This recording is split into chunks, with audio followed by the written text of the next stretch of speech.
Tal como lo anunciara Michelle Hacim, le damos la bienvenida al licenciado José Rijo Presbot, economista, amigo de Síntesis y nuestro primer invitado del día de hoy. ¿Qué tal? ¿Cómo le va? ¿Cómo está usted? Muy bien, doña Marcela, Michelle, Terrero, un placer como siempre compartir aquí.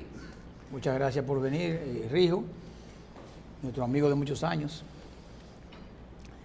Hemos visto a José Rijo inmerso en unos análisis importantes, interesantes sobre el manejo presupuestario del Estado, sobre temas de interés económico en República Dominicana, y nos interesó conversar en esta etapa sobre algunos temas que son del presente. El gobierno dominicano acaba de colocar en el mercado internacional 500 millones de dólares en bonos soberanos. Y de inmediato, cada vez que el gobierno emite bonos, que aumenta la deuda, evidentemente que salen economistas a favor y economistas en contra. Y muchas veces uno ni siquiera piensa en si estos estaban aprobados previamente o cómo salió el gobierno con esto. Estos bonos estaban aprobados por el presupuesto del año 2017 y entonces pues tenía el gobierno la potestad a través de Hacienda de colocarlo. Se colocaron en bancos en Nueva York. Se dice que de los adquirientes hay empresarios dominicanos de alto nivel que pueden comprarlos, pero nunca se especifica exactamente. ¿Cómo usted evalúa la colocación en el momento y para el propósito específico que el gobierno dice que para el tema de terminal Punta Catalina? Bueno, indudablemente que el gobierno se ha visto obligado a ir transformando la composición de la deuda dominicana. En el año 2012, la emisión de bonos apenas representaba un 13% del total de nuestra deuda, los bonos globales. Al día de hoy, los bonos globales representan ya más del 40% de nuestra deuda, lo cual es altamente preocupante. Entonces, cuando se colocan bonos, indudablemente que uno está mirando el crecimiento de la deuda en el mercado especulativo. Más con la colocación de estos 500 millones de dólares, que de acuerdo a las informaciones que salieron, no fue colocado por los principales bancos de los Estados Unidos porque no calificaba los bonos para ser transado en el mercado de valores de acuerdo a la ley del año 1933 de los Estados Unidos. Es decir, que lo que tuvieron que colocar esos bonos fueron 3 pequeños bancos. ¿Qué son bonos globales? Vamos Los bonos globales o bonos deuda externos, no es deuda. son los bonos externos, son la emisión de documentos que se transan en el mercado internacional. Y eso es diferente a la deuda con los organismos multilaterales, aunque el interés sea Es una deuda igual, con la diferencia de que con los organismos multilaterales tú tienes a un solo acreedor con el cual tú vas a discutir y vas a transar después una renegociación de tu deuda. Porque en el caso de los bonos, como el caso de Puerto Rico, donde la multiplicidad de tenedores de bonos hace imposible llegar a acuerdos de manera individual. Entonces, cuando un bono se vence, tiene que ser saldado. Es decir, estos bonos de 500 millones de dólares que se colocaron a 10 años, ¿no? Al 2027, cuando llegue el 2027 hay que tener los 500 millones de dólares en efectivo para pagar esos bonos. Pero cuando se llegue ese 2027 no vamos a tener los 500 millones de dólares y vamos a tener que entonces hacer una nueva emisión para reenganchar y cambiar eso y pagarle a los tenedores de esos bonos. Ahora, ¿qué pasa con esos bonos? Esos bonos fueron aprobados mediante una ley promulgada en noviembre del año 2016 por 600 millones de dólares. La dirección de la CDE dijo que ya habían colocado previamente 100 millones de dólares, que no sabemos dónde, ni cuándo, ni a qué tasa, porque eso no fue publicitado. No fue una subasta de esos a 100 millones de dólares. Estos 500 millones de dólares se tardaron casi 7 meses para poderse colocar por el problema que estaban ligados a Odebrecht y Punta Catalina. Principalmente Odebrecht por todo el problema de Odebrecht con la Bolsa de Valores de los Estados Unidos, que ahí es donde estalla el problema de esta constructora en Estados Unidos. Entonces, esos 500 millones de dólares que se colocaron no están en el presupuesto. Es una aclaración que me gustaría hacerle a mi amigo Terrero, Porque lo que ordena la ley es que el Ministerio de Hacienda luego hiciera la modificación al presupuesto, lo cual es una denegación del mandato constitucional de que solamente la ley, una modificación al presupuesto tiene que hacerse mediante un proyecto de ley específico que no puede hacerse antes del 1 de julio. Pero perdón, vamos por parte. Si fueron aprobados en la Ley General de Presupuestos del año 2017, aprobado en noviembre del 16. Es que no estaban dentro de la ley de presupuesto, porque lo que se presentó fue como una supuesta sustitución de un acuerdo de préstamo lo que se había hecho con el Bandés, que eran de 656 millones correcto, de dólares. Pero eso sí estaban aprobados. Tampoco estaban aprobados, pero no estaban contemplados dentro del presupuesto, porque ese préstamo que había con el Bandes era para dentro del paquete de Punta Catalina, por ser una obra de llave en mano donde la compañía se comprometía a buscar el financiamiento. Okay. Pero como el Bandes, que ha sido el banco que utilizó Odebrecht, el 90% del financiamiento de obras de Odebrecht fue a través del Bandes en República Dominicana, con el agravante de que la mayoría de esos préstamos no ingresaban a la República Dominicana, no ingresaban al ciclo presupuestario, porque eran fondos para ser pagados a los suplidores de Odebrecht en Brasil, en moneda brasileña, aunque nuestro contrato era en dólares. Bueno, porque era llave en mano, ellos compraban cosas allá y bienes y servicios. Okay. Es decir, que el dinero no entraba al ciclo presupuestario. Pero esa es la modalidad que se hace, así yo lo vi con Deutsche Bank, con Exim Bank de los Estados Unidos, la misma modalidad. Todos los préstamos con los bancos se consignan en el presupuesto, todos. La mayoría de no hay registro apenas de uno. Del 2009 al 2016, con Odebrecht se contrataron alrededor de casi 1.000 millones de dólares. Y solamente en el registro presupuestario aparecen 256 millones de dólares. Lo otro no se sabe cómo en cambio, cuando el Deutsche Bank tiene que estar especificada la obra de manera tasativa en la ley de presupuesto. En esta no estaban. Son de las grandes interrogantes que uno tiene con los contratos de financiamiento y las obras que hacía Odebrecht. Una pregunta breve ahí. ¿Qué significativo tiene el hecho de que se pueda decir, y yo lo he visto que está en los medios, de que la colocación se hizo no con bancos tradicionales, sino con dos banquitos pequeños? ¿Qué significativo es eso en este momento? Lógicamente, tomando en cuenta el riesgo reputacional que tiene Odebrecht a nivel mundial, aunque sigue trabajando en los Estados Unidos sin ningún problema, y que inclusive uno de sus ejecutivos dio una declaración en New Orleans la semana pasada, que reconoce que ellos tienen un soborno y dicen, y además nosotros no somos nosotros los últimos ni los primeros. Todo el mundo da soborno, eso es lo que está reconociendo él, que es el nuevo ejecutivo. Si estos bonos, digo la importancia porque fueron colocados, si mal no recuerdo, a 5.05%. 5.10. ¿Qué diferencia para José Rijo tiene el que hayan sido unos banquitos, vamos a decir, que no necesariamente pero unos banquitos pequeños? Entran dentro de la inversión muy especulativa, al no estar controlada por la ley de bolsa de valores de los Estados Unidos.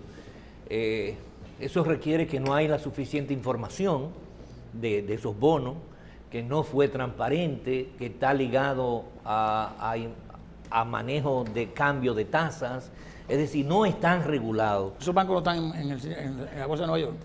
No, lo que no está es la negociación, son los bonos. Okay. Es decir, el documento. El instrumento. El documento no puede ser transado en el mercado de valores. Tiene que ser manejado. La información de que la oferta fue de 2.000 millones, 4-1, no es cierta de parte de la autoridad de Hacienda. Eso también es parte del manejo que tenemos en la República Dominicana. Hay en el mercado internacional, en los Estados Unidos, ahora hay que acaba de aumentar la tasa de 1 a 1,25% de interés al año. Entonces, si tú estás ofertando por encima de un 5%, y tú lo que vas a conseguir en un bono es el 1, un cuarto por ciento, pues es atractivo para los inversionistas. Sí, pero es el 1.75 más el 2,5, o sea, si nos vamos a los recursos tradicionales, son 4.75, lo que hoy se colocó a 5.10, porque hay que sumarle, es la tasa más 2.5. O sea, ellos colocaron, la emisión de ahora fue a 2.55, más 2.55, o sea, dio 5. De comisión, no, es el 5.10% de interés. Eso es lo que se conoce, 5.10% de interés. Entonces, en Europa hay países que tú tienes que pagar para que te guarden el dinero, si tú tienes un rendimiento negativo. Sí, así es. Entonces, hay una cantidad de dinero enorme, ocioso en el mundo, buscando dónde invertirlo. Ahora, ¿cuál es el problema de República Dominicana con su endeudamiento?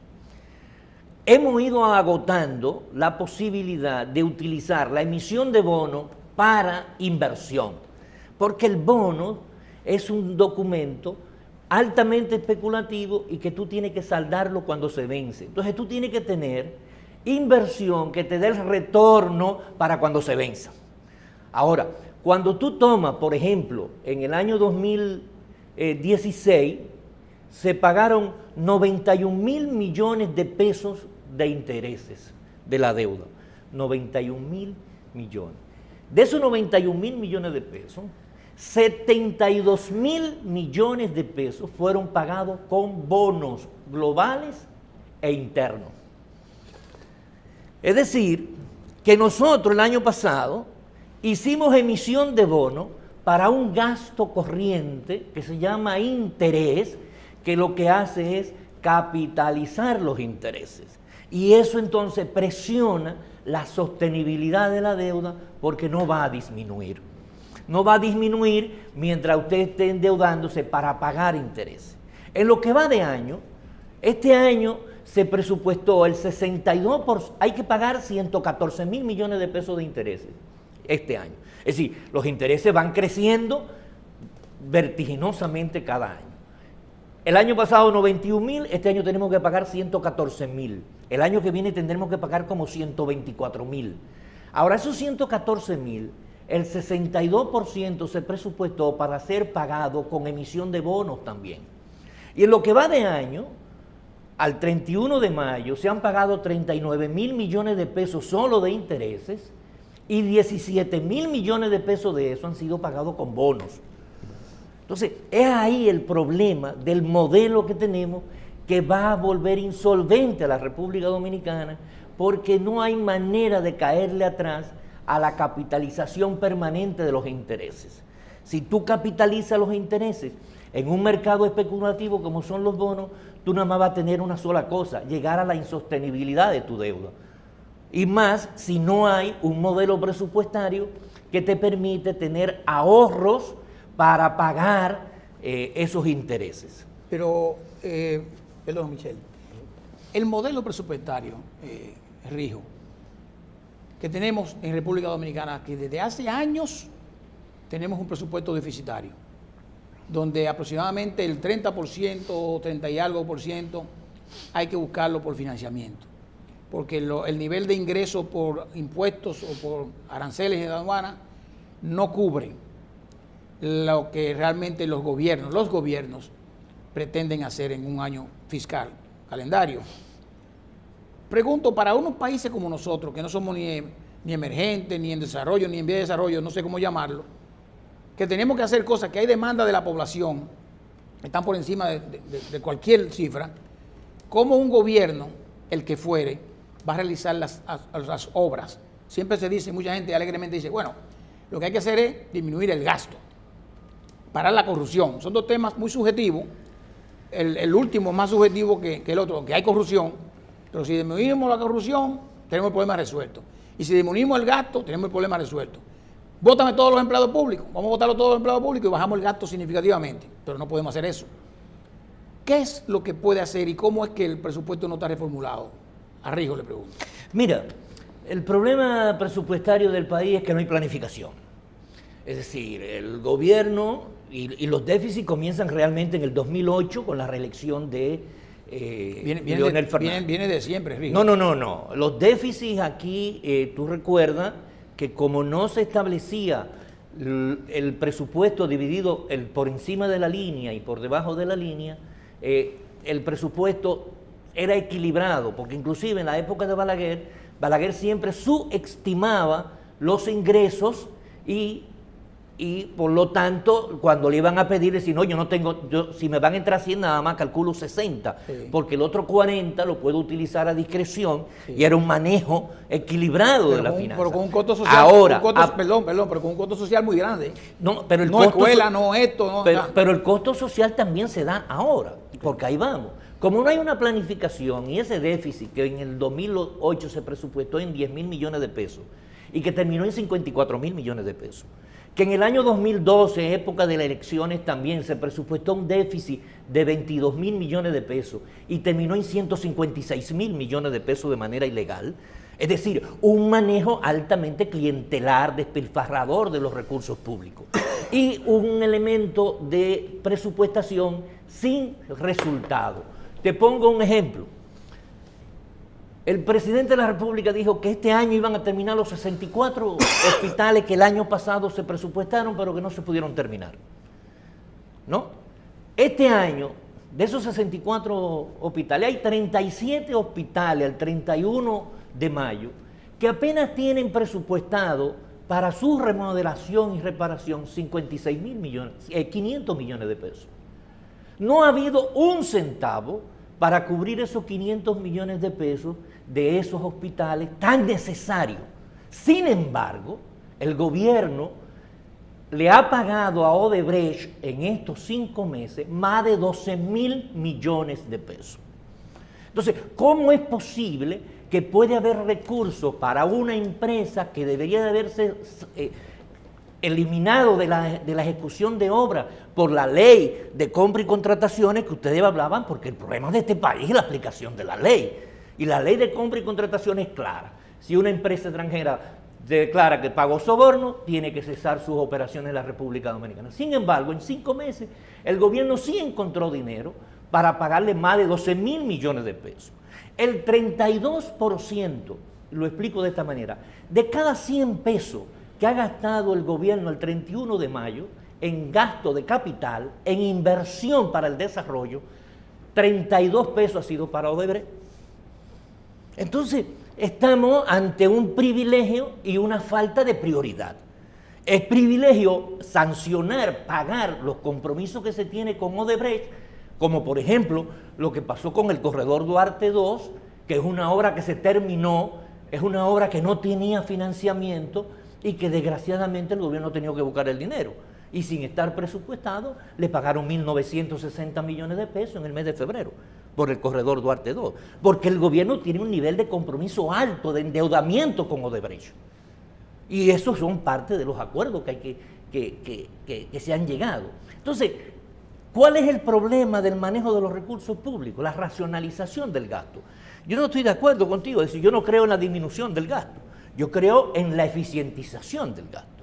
Yo creo que debemos de presupuestar por resultado, en función de la misión que tiene una institución. Por ejemplo, yo no creo que la misión del despacho de la primera dama es para que él tenga más de 500 millones de pesos presupuestados para el año. En cambio, en una misión fundamental de las Fuerzas Armadas, como es el CEFRON, tenga la mitad del dinero que se le está dando al despacho de la primera dama. Es un problema de prioridad.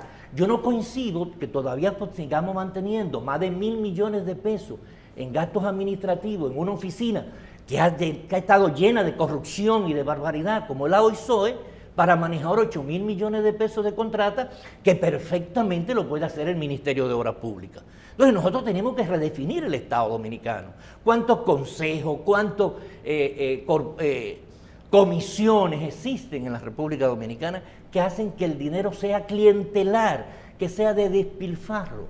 Entonces hay una necesidad de racionalización del gasto, pero por otro lado hay que seguir atacando la evasión.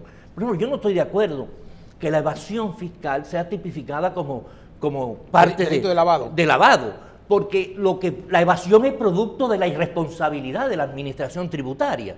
Si tú no pagas tus impuestos, están las sanciones y están los mecanismos legales para que la administración tributaria te sancione. Si hay evasión es por la complicidad de la administración tributaria. Es posible. Eso es así. Es un problema de cumplimiento de la autoridad, del ejercicio del deber público. Pero la evasión a nivel internacional está tipificado como delito de precedente, como lavado. Entonces nosotros estamos asumiendo leyes también internacionales, y ¿por qué no hacerlo? Porque yo sé que sí hay una debilidad institucional en la administración tributaria de que hay que perseguir, pero también los empresarios son sumamente inteligentes para buscarse la forma de cómo evadir el pago del impuesto. Bueno, entonces aquí viene parte de lo que es la estructura tributaria que tenemos, que hay una necesidad de hacer una revisión profunda a todo el sistema tributario que permite, que tiene manera para tú eludir, para tú buscar la forma de no cubrir con los tributos. Licenciado, que en la parte final de su exposición, usted habla de los tributos, de la parte de lo que tiene que ver con los impuestos, y habla de los gastos. Yo le pregunto, quitemos un poquito lo pasado, lo que se está haciendo mal y eso. Si nosotros le decimos a usted, año 2018, arme el presupuesto del 2018, hablando de 4 o 5 partidas y posiciones fundamentales. Endeudamiento, pero usted va a armar el presupuesto 2018 basado en lo que tiene hoy. Endeudamiento del 48, 49, 50% del PIB, 100 y pico de mil millones de pesos. Gasto fijo por 300 y pico de mil, 400 mil millones. Solamente con esas dos variables, y tiene que mantenerse en operación. ¿Cómo usted haría para el año 2018? Mira, desde el año 2015, la Ley de Estrategia Nacional de Desarrollo establecía que debíamos haber hecho un pacto fiscal. Y el presidente de la República no quiso meterse en el pacto fiscal. ¿Por qué hay que subir los impuestos? Porque el pacto fiscal le iba a impedir la reelección para el año 2016. Por eso no lo hizo. Y por eso no quiere enfrentar ahora también lo del pacto fiscal. Porque todo este escarceo, toda esta lucha contra la corrupción, con la impunidad, está arruinando temas fundamentales del país como el pacto fiscal. El pacto fiscal conlleva disminución de la evasión, lleva racionalización de los gastos, lleva revisión de todas las exenciones fiscales, ¿no? de las exoneraciones, de las facilidades que se le dan a determinados sectores. Por ejemplo, está la revisión del ITEVI, si va a seguir con una tasa de un 18%. Si ese ITEVI, como está diciendo el Fondo Monetario Internacional, tiene que ser ampliada la base, eso significa que a las compras por internet, que representan unos 3.000 millones de pesos, menores de $200, significarían 3.000 millones de pesos para el fisco. O ponerle el ITEVI a los salones de belleza, a lo que se llama el servicio de cuidado personal, que les representaría al Estado unos 7.000 millones de pesos. O comenzar a ponerle ITEVI a a los alimentos, a las tripitas, como se pretendió en el año 2012.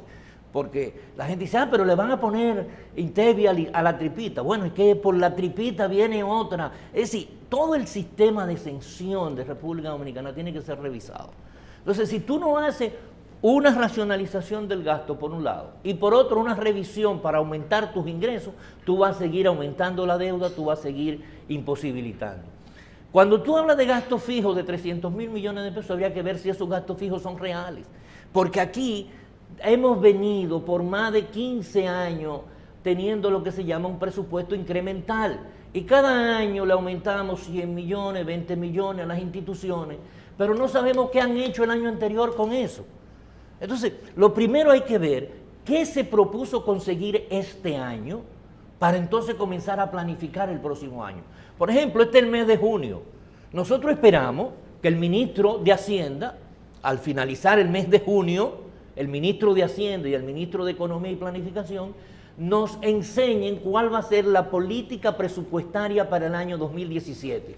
Y yo espero que por primera vez el presidente de la República, en sus 5 años de ejercicio, cumpla con la ley orgánica de presupuesto y convoque en la primera semana de julio al Consejo Nacional, al Consejo de Ministros, antes se llamaba Consejo Nacional de Desarrollo, al Consejo de Ministros, para que se apruebe la política presupuestaria del año que viene. Ahí podríamos estar hablando entonces de qué es lo que está planteando el gobierno para el próximo año y podríamos entonces, sobre esa base, abordar cuál sería el posible presupuesto del año 2018. Va a tener dificultades serias el gobierno para poder cubrir sus compromisos, y más con la presión que hay con el déficit cuasi fiscal del Banco Central, que casi no se habla de eso. El año pasado se presupuestaron 22.000 millones de pesos para la recapitalización del Banco Central.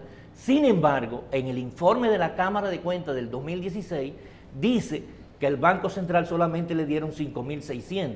Es decir, que le faltaron alrededor de 17.000 millones de pesos, que eso es un aumento del déficit, es un aumento de la deuda. O sea, diferir más. Diferir, y estamos difiriendo, y eso va acumulando al extremo que el Banco Central ya en valores circulantes tiene más de 470.000 millones de pesos. Recordarle a la gente que el déficit cuasi fiscal es el efecto de la crisis financiera del año 2003. De la crisis financiera no, del Sí. robo bancario y fraude bancario que hubo en este país, Correcto, voy a llamar correcto, como es. correcto. La gente fueron condenadas por Correcto. haberles robado, Correcto. y que hubo el error garrafal del Estado, entiendo yo, de pagar en efectivo la recuperación. Yo creo que es muy también subjetivo.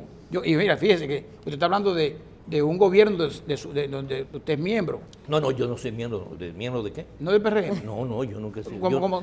Nunca he sido ni del PRD ni del PRM. Yo fui militante y fui dirigente hasta el 2002 del Partido de la Unidad Democrática. Sí, Sí, desde el 2002. pero fue aliado. Fue aliado. Pero Sí, sí. que no soy miembro. Perfecto, entonces aliado. Ni tuve ejercicio Pero en ese no lo gobierno. entiendo, Río, aliado. Sí. O sea, es muy subjetivo decir, por ejemplo, Hipólito Mejía se equivocó. Había que estar en el momento, cuando el fraude de Baninter, el fraude de los demás bancos, y la decisión que se tomó. Hay que estar ahí. Lógicamente, esa decisión ha traído estos lodos, que es ese déficit fiscal, cuasi fiscal, del Banco Central, pagando un costo de lo que se pagó o Pero devolvió a la porque gente. no se ha cumplido con la ley de recapitalización Pero, del Banco Central. bueno, porque la ley establecía que de hace 3 años había que darle el 1.4% del Correcto. PIB Para ir desmontando. recapitalizando. Sí. Y sin embargo, el gobierno ha presupuestado apenas 0.7%, la mitad, y encima de eso no le ha entregado lo que se ha presupuestado. Eso es así. Cada año. Es decir, pero lo que yo me refiero del error, que para mí fue un error, cuando tú haces un salvataje, tú podrías entregar pesos, podrías entregar efectivo y podrías entregar también certificado. Si tú hubiese entregado inmediatamente certificado, ese certificado no era dinero que iba a buscar dólares. A tú entregar todo efectivo se buscó dólares y eso produjo un efecto Pero negativo en la economía. eso de una vez. ¿Eh? Lo puso al 28. Sí, de una vez comenzó a recogerse, pero ya Sí. tenía el efecto. Sí, claro. Ya había el efecto. Sí. Y eso entonces ha ido creciendo. Recuerden que eran 55.000 millones de pesos. El hoyo. El hoyo. Y terminó en el año 2005, estábamos en 85.000. Ay, Dios mío. Pero ya hoy estamos en 470.000. Sí. Por Porque- la falta de sí, cumplimiento porque de la ley. lógico. O una revisión de la forma de la recapitalización del Banco Central. Pero al final de cuentas, Rijo, para terminar, creo yo, eso hay que transferirlo a Hacienda y sacarlo del Banco Central y que el Banco Central se dedique a su política monetaria y manejar sus reservas internacionales y sus gastos corrientes del Banco Central y sacarlo ahí. El efecto puede ser igual. Bueno, Sin embargo, hay mucha propuesta de que esa deuda sea saldada totalmente. Estamos hablando de más de 10.000 millones de dólares. Si tú saldas esa deuda, esos 10.000 millones de dólares, y lo entregas a los... que no se lo va a entregar en dólares, se lo va a entregar en pesos. ¿Qué va a pasar entonces cuando tú le pagues todos esos certificados a la gente? ¿A qué van a buscar? ¿A qué? Dólares. Entonces eso va a presionar la inflación. Entonces es una y eso combinación de Eso política sí. monetaria Claro que sí. no es interesante. Claro que sí. Claro. ¿No? Es decir, que hay que tener es complejo. cuidado Es complejo. con las medidas. Es ¿no? complejo. Nos queda corto el tiempo cuando viene el licenciado José Rijo aquí a Síntesis, porque nos da ganas de continuar escuchándolo de esa manera tan clara de explicar temas a veces tan complicados. Muchas gracias. Lo que queremos es que la gente entienda que el seguimiento a cómo se usan los chelitos que uno paga de impuestos es responsabilidad de todos los ciudadanos. Y que uno como ciudadano tiene que ser veedor, tiene que ser demandar de rendimiento de cuenta, de transparencia, del mejor uso de los recursos públicos, porque es de la única manera que nos van a dar satisfacciones. Y creo que el pueblo ha despertado en eso y ahora, a partir de ahora, con todos estos problemas que hay en el país, la gente va a tener los ojos puestos en eso. Sí, yo creo que las finanzas públicas han sido siempre coto cerrado como para la población. Aquí nada más se habla de presupuesto final de año. Pero el observatorio que tiene José Rijo nos habla casi todos los jueves. ¿Es los jueves? Y todos los días. Muchísimas gracias por haber estado con nosotros. Pausamos para recibir a nuestro siguiente invitado.